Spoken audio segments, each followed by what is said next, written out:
Quarry crusher ഉൽപ്പന്നങ്ങളുടെ വില വർധനവിൽ പ്രതിഷേധിച്ച് കേരള ഗവൺമെന്റ് കോൺട്രാക്ടേഴ്സ് ഫെഡറേഷന്റെ നേതൃത്വത്തിൽ കളക്ടറേറ്റ് മാർച്ച് സംഘടിപ്പിച്ചു. കെ.വി. സുമേഷ് എം.എൽ.എ. മാർച്ച് ഉദ്ഘാടനം ചെയ്തു.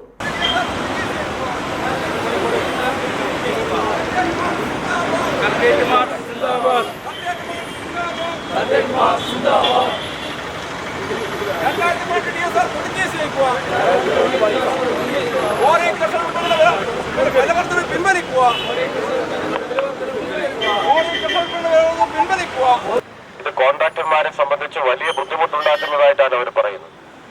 ഒരേ നിലയല്ല, ഒരേ രീതിയല്ല. എന്താണോ ഒരാൾക്ക് തോന്നുന്നത് അയാൾ തീരുമാനിക്കുന്ന വിലയാണ് ആ കോറി ഉൽപ്പന്നങ്ങൾക്ക് എന്ന നിലയിലേക്കാണ് വരുന്നത്. ഇത് വലിയ അരാജകത്വമാണ്, അനിശ്ചിതത്വമാണ് ഈ മേഖലയിലെ നിർമ്മാണ മേഖലയിൽ ഉണ്ടാക്കുക.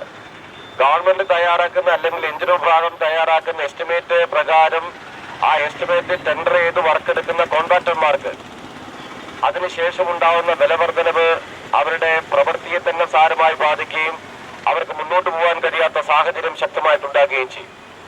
ഇതിൽ ഉണ്ടാകുന്ന പ്രധാനപ്പെട്ട ഒരു സാങ്കേതിക പ്രശ്നമാണ്. ഒരു വർഷത്തിൽ ഏതെല്ലാം അല്ലെങ്കിൽ എപ്പോഴെങ്ങനെയെല്ലാം വില വർദ്ധിപ്പിക്കേണ്ടത്, അതിനാവശ്യമായ നിലയിൽ ഉള്ള സാഹചര്യം എന്താണ്, അല്ലെങ്കിൽ അത് വിശദമായി കലക്ടറുടെ നേതൃത്വത്തിൽ ഇതിന്റെ പ്രതിനിധികൾ കോൺട്രാക്ടർമാരുടെയും അതോടൊപ്പം കോറി മേഖലയുടെയും മറ്റു പൊതു ട്രേഡ് യൂണിയൻ മേഖലയിലുള്ളവരുടെ എല്ലാം പ്രതിനിധികൾ ചേർന്ന് ഒരു ആലോചന നടത്തി തീരുമാനിക്കുന്നതിന് പകരം ഏകപക്ഷീയമായിട്ട് കാര്യങ്ങൾ തങ്ങൾ തീരുമാനിക്കുന്നതാണ് ഇവിടുത്തെ വില എന്ന അങ്ങേയറ്റം ധാർഷ്ട്യം നിറഞ്ഞ നിലപാട് ഈ മേഖലയിലുള്ള ചില കോറി ഉടമകൾ സ്വീകരിക്കുന്നു എന്ന വലിയ ആക്ഷേപമാണ് നമ്മുടെ ജില്ലയിൽ ഉൾപ്പെടെ ഏറ്റവും ശക്തമായിട്ട് ഉയർന്നുകൊണ്ടിരിക്കുന്നത്. നിർമ്മാണ സാമഗ്രികൾക്ക് നിരന്തരം വില വർദ്ധിക്കുന്നതിനാൽ ഏറ്റെടുത്ത പ്രവൃത്തികൾ പൂർത്തിയാക്കുവാനോ പുതിയ പ്രവൃത്തികൾ ഏറ്റെടുക്കുവാനോ കഴിയുന്നില്ലെന്ന് കോൺട്രാക്ടർമാർ പറഞ്ഞു. ഉദ്ഘാടന ചടങ്ങിൽ ഫെഡറേഷൻ ജില്ലാ പ്രസിഡന്റ് സി ശശിധരൻ അധ്യക്ഷത വഹിച്ചു. A. Vijayan, P. M. Unnikrishnan, K. Jayaprakash എന്നിവർ സംസാരിച്ചു.